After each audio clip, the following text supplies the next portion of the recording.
Retrouvez Ça va chez vous avec Vogelis, groupe Estoria. Habitez comme vous voulez.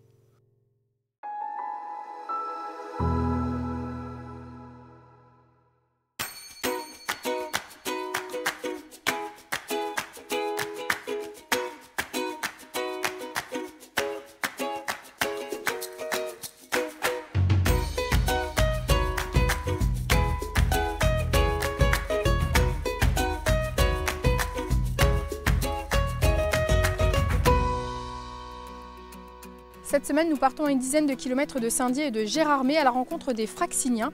Comme toute la vallée de la Haute-Meurthe, la commune de Fraise a vécu durant plus d'un siècle et demi grâce à l'industrie du textile. Engagée depuis plusieurs années dans une dynamique de revalorisation, la ville a été retenue pour être petite ville de demain. Sur les près de 3000 habitants que compte la commune, nous partons en rencontrer 3 d'entre eux.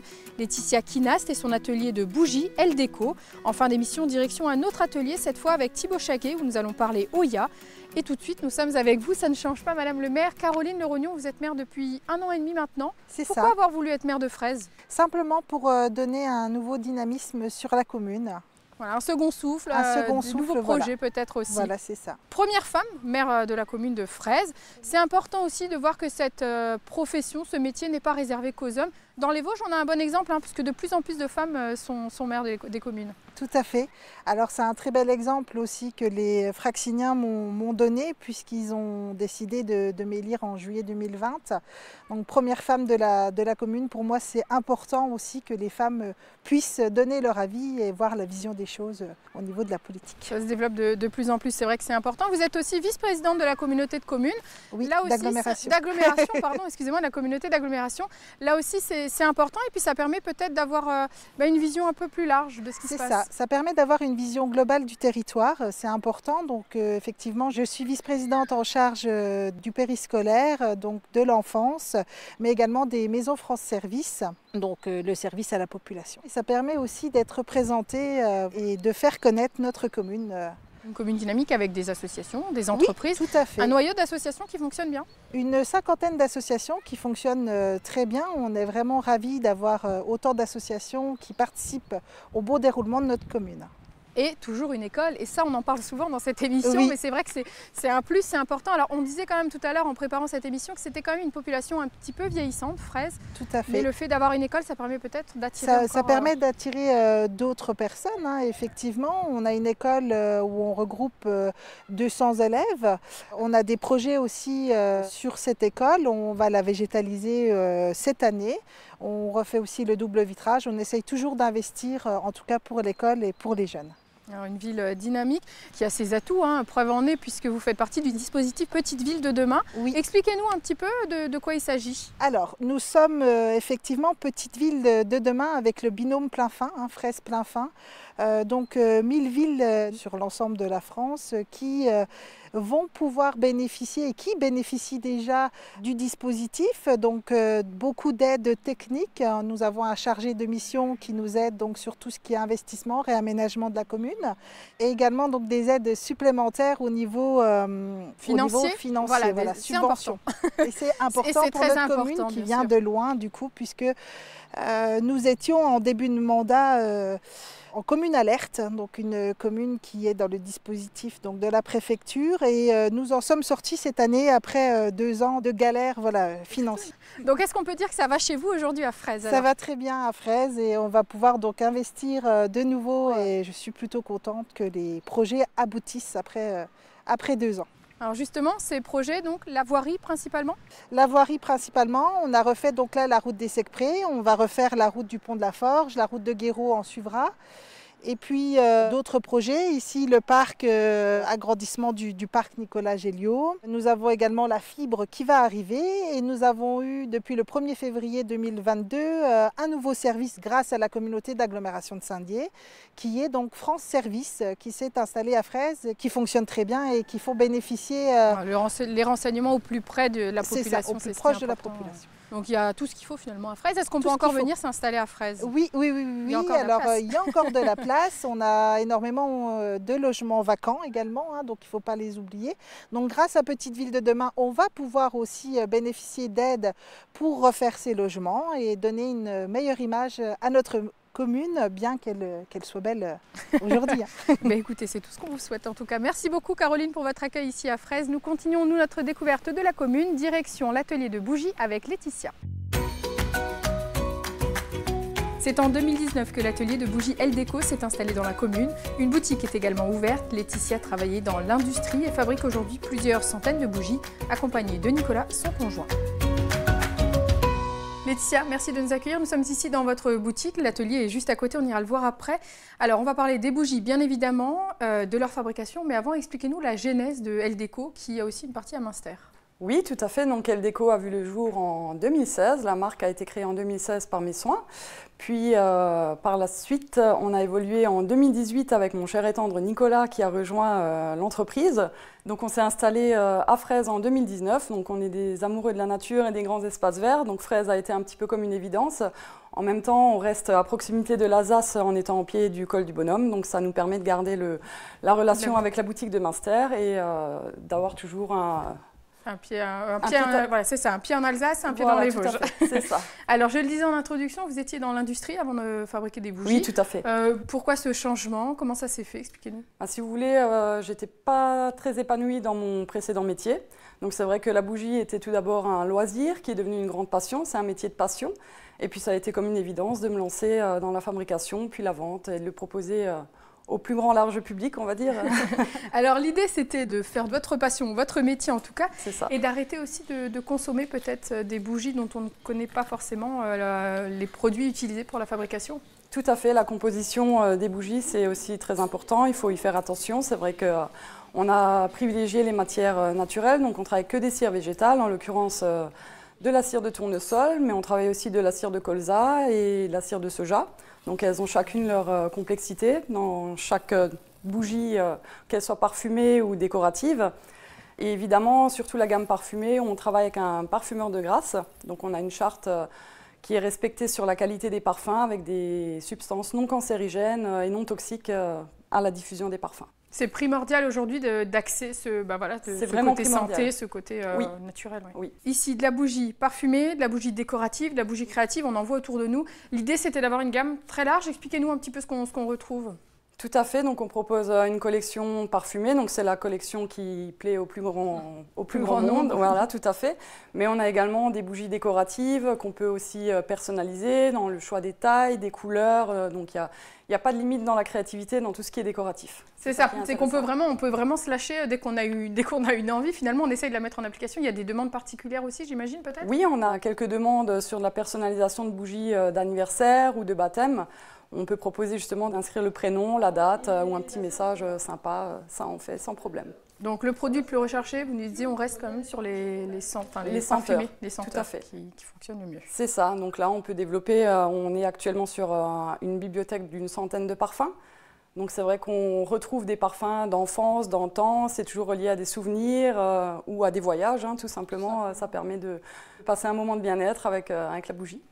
Alors les projets pour l'entreprise, s'agrandir, continuer à proposer encore plus de bougies? Tout à fait, s'agrandir, développer l'activité. Donc on est toujours à la quête de nouveaux partenaires revendeurs qui sont déjà bien présents aux quatre coins de la France, mais on est toujours en quête de développement et de pouvoir proposer à un moment donné des ateliers et puis la visite même de l'atelier. C'est ça, pour le public, c'est sympa aussi de venir voir l'envers du décor. Donc, beaucoup de projets. Et actuellement, donc, la vente se fait ici et en ligne, c'est ça? Voilà, c'est ça. On vend sur la boutique en ligne, ici même, donc dans l'espace boutique à côté de l'atelier, et dans notre boutique à Münster. Et alors, dernière question, si vous deviez en choisir une, ce serait laquelle? Je les aime toutes. Je les aime toutes. Si je devrais vraiment choisir un parfum, ce serait le Monoï. Dans la gamme parfumée. Voilà. Laetitia, merci pour votre accueil et cette découverte du métier. Nous continuons notre découverte de la commune, direction l'atelier Oya Environnement à quelques pas d'ici.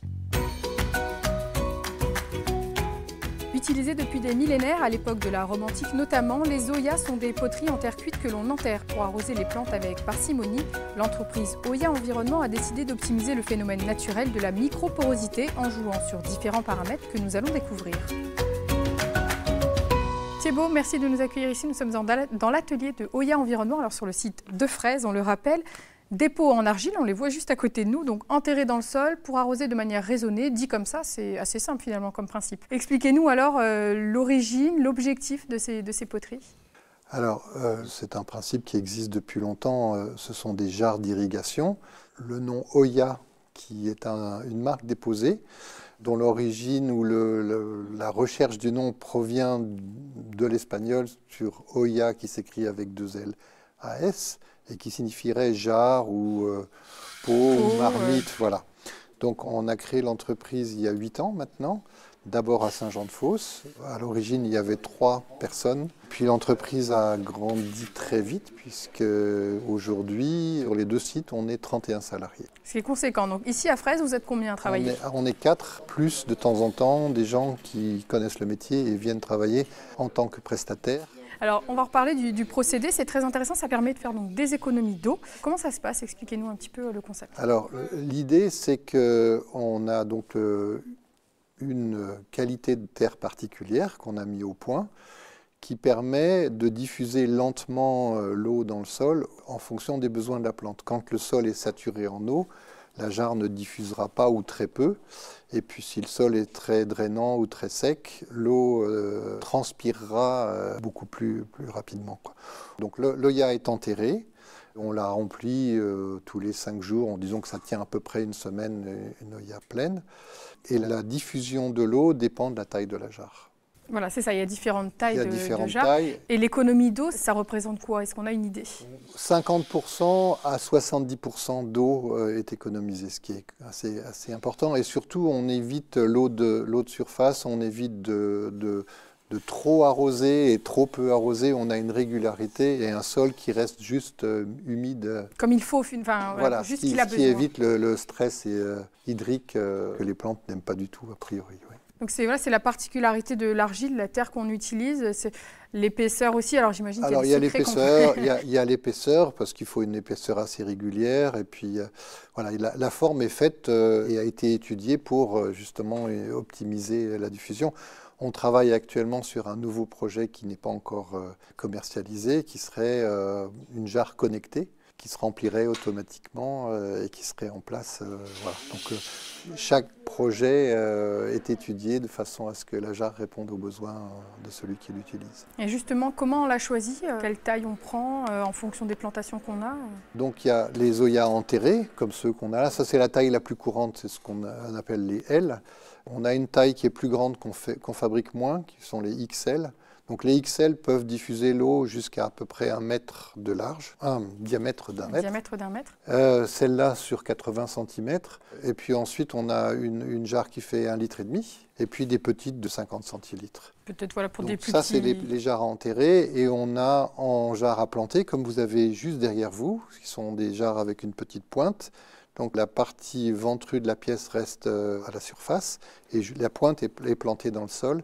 Et là, on a des petites de 50 centilitres, des jarres de 1,5 litre. Et depuis très peu de temps, on a la Mini, qui a apparemment beaucoup de succès, qui est une petite jarre à planter émaillée.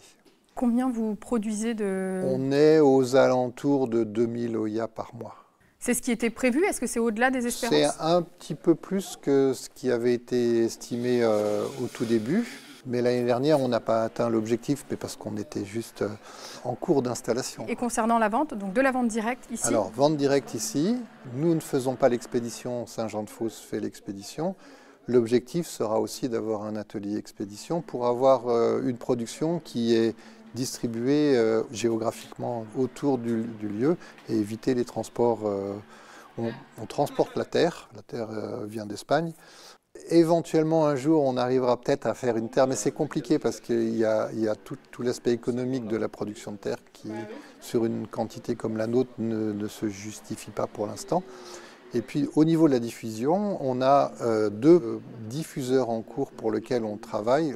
L'un qui travaille depuis longtemps pour Oya, qui est Oya Suisse. Et puis, on va démarrer un atelier, mais la distribution en Belgique, avec Oya Bruxelles. Et idéalement, créer un nouvel atelier en Belgique aussi. Dans l'idée de la diffusion, c'est ça, c'est de faire plusieurs ateliers qui irrigueront aussi. Qui irrigueront eux aussi autour d'eux à tant et tant de kilomètres. Voilà. Merci beaucoup Thibaut de nous avoir accueillis ici dans votre atelier. Venu. Notre émission est terminée pour aujourd'hui. Je vous donne rendez-vous la semaine prochaine pour découvrir un nouveau village vosgien et je vous dis à très bientôt.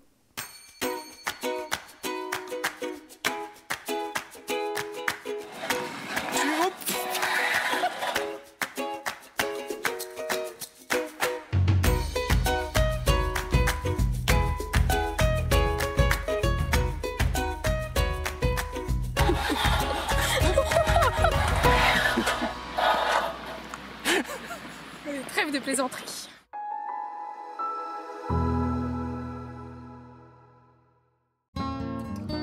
C'était Ça va chez vous avec Vogélis, groupe Estoria, habitez comme vous voulez.